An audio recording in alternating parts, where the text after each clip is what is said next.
What is compound interest? பேசிக்காக உங்களுக்கு தெரிய வேண்டிய விஷயம் என்னென்னா, நீங்கள் சம்பாதிக்கிற மணியை சேவ் பண்ண போகிறீங்க. சேவ் பண்ணும்போது உங்களுக்கு ஒரு இன்ட்ரெஸ்ட் வரும் இல்லையா? அந்த இன்ட்ரெஸ்ட் திரும்ப ஒரு ஏர்னிங்ஸை பண்ணுது அப்படிங்கிறது தான் காம்பவுண்ட் இன்ட்ரெஸ்ட். இவங்களோட மணி கொடுக்குற இன்ட்ரெஸ்ட்டு திரும்ப அது வந்துட்டு மணியை மேக் பண்ணும் அப்படிங்கிற கான்செப்ட் தான் இந்த உங்களுக்கு காம்பவுண்ட் இன்ட்ரெஸ்ட்டுன்னு சொல்கிறது. இதை ஒரு கிளியரான எக்ஸாம்பிள்ஸில் நம்ம பார்த்துருவோம். லைக் வந்துட்டு நம்மக்கிட்ட ஒரு 10,000 ருபீஸ் பேங்க்கில் இருக்குது.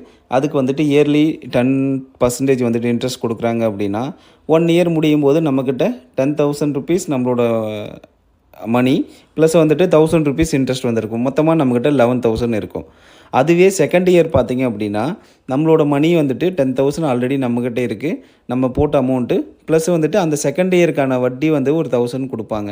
இது வந்துட்டு நார்மல் இன்ட்ரெஸ்ட் கால்குலேஷன். மொத்தமாக நம்மக்கிட்ட 12,000 இருக்கும் அப்படிங்கிறது. அதுவே நம்ம காம்பவுண்ட் இன்ட்ரெஸ்ட்டில் போடும்போது என்னென்னா, உங்களுக்கு செகண்ட் இயருக்கு வந்துட்டு ரூ. 1,000க்கு பதிலாக உங்களுக்கு 1,100 கிடைக்கும். ஏன்னா உங்களோட இன்ட்ரெஸ்ட் ஆல்ரெடி ரூ. 1,000 அதில் இருக்குது இல்லையா? அந்த 1000த்தையும் சேர்த்திங்க அப்படின்னா உங்ககிட்ட மொத்தமாக 12,100 ருபீஸ் அப்படிங்கிற மாதிரி உங்கள் சேவிங்ஸ் இருக்கும்.